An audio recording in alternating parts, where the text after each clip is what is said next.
नमस्कार। हम लोगों ने पिछले अध्याय में मिथुन लग्न के विषय में चर्चा की थी कि मिथुन लग्न में तात्कालिक रूप से कौन कौन से ग्रह शुभ तथा अशुभ कहे गए हैं। आज उसी क्रम को आगे बढ़ाते हुए अध्याय संख्या 47 में हम लोग कर्क लग्न के विषय में समझेंगे कि कर्क लग्न में तात्कालिक रूप से कौन कौन ग्रह शुभ तथा अशुभ कहे गए हैं। आइए इसे विस्तारपूर्वक समझते हैं। इसे समझने के लिए हम लोगों को एक कर्क लग्न की कुंडली बनानी होगी। आप लोग अब कुंडली बनाने सीख चुके हैं, लग्न स्थापित करने सीख चुके हैं। यह लग्न हो गया। लग्न में कर्क लग्न में कौन सी राशियां स्थित होगी? राशि की संख्या क्या होगी? 4। कर्क राशि स्थापित होगी। दूसरे भाव में सिंह राशि, तीसरे भाव में कन्या राशि, चौथे भाव में तुला राशि, पांचवें भाव में वृश्चिक राशि, छठे भाव में धनु राशि, सातवें भाव में मकर राशि, आठवें भाव में कुंभ राशि, नवें भाव में मीन राशि, 10वें भाव में मेष राशि, 11वें भाव में वृष राशि तथा 12वें भाव में मिथुन राशि को स्थापित कर देंगे तो कर्क लग्न की पत्रिका बन जाएगी। आइए अब जानते हैं कि कर्क लग्न में कौन कौन ग्रह तात्कालिक रूप से शुभ तथा अशुभ कहे गए हैं। चंद्रमा, सूर्य, मंगल, गुरु। अशुभ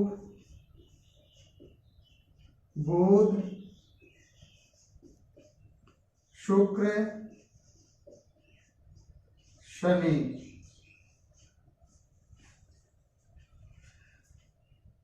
हमेशा हम लोग इस बात पे ध्यान देंगे, लग्न पे ध्यान देंगे।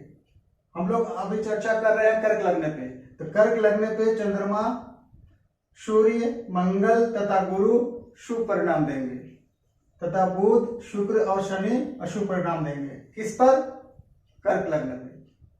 आइए इसे विस्तारपूर्वक समझते हैं। चंद्रमा, चंद्रमा की एक राशि होती है कर्क राशि। वह लग्न में स्थित है और लग्न सर्वोपरि है। लग्न सदा शुभ होता है क्योंकि यह केंद्र तथा त्रिकोण का स्थान होता है, इसलिए चंद्रमा को शुभ की श्रेणी में रखा गया है। सूर्य, सूर्य कर्क लग्न में दूसरे भाव में स्थित है। दूसरा भाव मारक स्थान कहलाता है। दूसरा भाव धन का स्थान भी कहलाता है। चंद्रमा सूर्य को मित्र मानता है तथा सूर्य भी चंद्रमा को मित्र मानता है। इन कारणों से सूर्य को हम शुभ की श्रेणी में रखते हैं। सूर्य कर्क लग्न में शुभ परिणाम देंगे।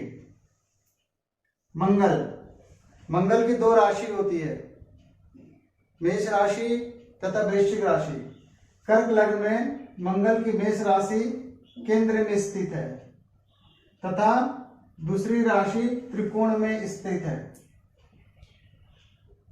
केंद्र का स्थान शुभ हुआ, त्रिकोण का स्थान शुभ होता है, इसे योगकारी भी कहते हैं। मंगल यहाँ योगकारी है तथा चंद्रमा मंगल को मित्र मानता है, मंगल भी चंद्रमा को मित्र मानता है। हम लोग ये जानते हैं कि यदि कोई ग्रह केंद्र तथा त्रिकोण दोनों का अगर स्वामी होते हैं तो वह पूर्ण योगकारी कहा जाता है। तो यहाँ मंगल क्या है? पूर्ण योगकारी भी है, अर्थात मंगल को शुभ की श्रेणी में रखा जाता है। गुरु, गुरु की 2 राशि होती है, धनु राशि तथा मीन राशि। मीन राशि केंद्र भाव में स्थित है और यह त्रिकोण भाव में स्थित है। यह त्रिकोण भाव भाग्य भाव भी कहा जाता है। यह त्रिकोण भाव शुभ होता है, यह योगकारी भी है, स्थान है, तथा यह उत्तरोत्तर बली त्रिकोण भी इसे कहा जाता है। तो ये बात हमेशा याद रखना है कि त्रिकोण के स्वामी हमेशा शुभ होते हैं, चाहे उसकी दूसरी राशि कहीं कहीं भी स्थित हो, 8वें भाव में स्थित हो, 12वें भाव में स्थित हो या 6ठे भाव में स्थित हो, कहीं भी स्थित हो, वो हमेशा शुभ होते हैं। दूसरा, चंद्रमा गुरु को मित्र मानता है, गुरु भी चंद्रमा को मित्र मानता है। इन कारणों से गुरु को हम लोग शुभ की श्रेणी में रखते हैं। और कर्क लग्न में गुरु शुभ परिणाम देंगे। आइए अब समझते हैं अशुभ ग्रह के विषय में। बुध की 2 राशि है, मिथुन राशि तथा कन्या राशि। कर्क लग्न में मिथुन राशि द्वादश भाव का स्वामी है, अर्थात यह अशुभ स्थान हो गया। दूसरी राशि इसकी 6ठा राशि तीसरे भाव में स्थित है, तीसरे भाव में स्थित होने से यह अशुभ स्थान हो गया। दूसरा, चंद्रमा बुध को मित्र मानता है, परंतु बुध चंद्रमा को अपना परम शत्रु मानता है। इन सब कारणों से बुध को अशुभ की श्रेणी में रखा जाता है। शुक्र की 2 राशि है, वृष राशि तथा तुला राशि। वृष राशि एकादश भाव में स्थित है और यह अशुभ भाव कहा जाता है। तुला राशि केंद्र में स्थित है, यह शुभ भाव है, परंतु चंद्रमा शुक्र को, अर्थात लग्नेश चंद्रमा शुक्र को सम मानता है, परंतु शुक्र चंद्रमा को शत्रु मानता है। अर्थात शुक्र यहां शुभता को कायम रखने में सक्षम नहीं हो सका।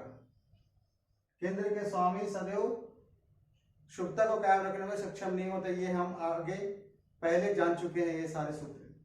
तो यहां पर शुक्र क्या होंगे? अशुभ होंगे। कर्क लग्न में शुक्र अशुभ परिणाम देंगे।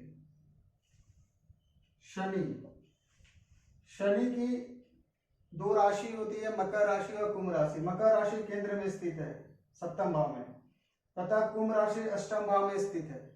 यह अशुभ स्थान हो गया, यह शुभ स्थान हो गया। परंतु चंद्रमा शनि को सम मानता है, परंतु शनि चंद्रमा को शत्रु मानता है। इन कारणों से शनि को अशुभ की श्रेणी में रखा गया है। इनका प्रयोग ज्योतिष में हम लोग जब इसकी दशा आएगी, मंगल या सूर्य या गुरु की दशा अगर आएगी, तो यह कर्क लग्न में लग्नेश को शुभ परिणाम देंगे, और जब अशुभ ग्रह की दशा आएगी तो ये शुभ परिणाम नहीं देंगे। यहाँ हम लोग इन सब के अलावे कुछ और भी यहाँ जान सकते हैं, लिख सकते हैं। जैसे कर्क लग्न में योगकारी ग्रह कौन कौन हुए? कर्क लग्न में योगकारी ग्रह मंगल तथा गुरु। कौन कौन ग्रह हुआ कर्क लग्न में? योगकारी ग्रह मंगल और गुरु कहे जाते हैं। तथा इसके अलावे हम लोग एक और चीज जान सकते हैं, पूर्ण योगकारी। कर्क लग्न में पूर्ण योगकारी ग्रह कौन हुए? मंगल।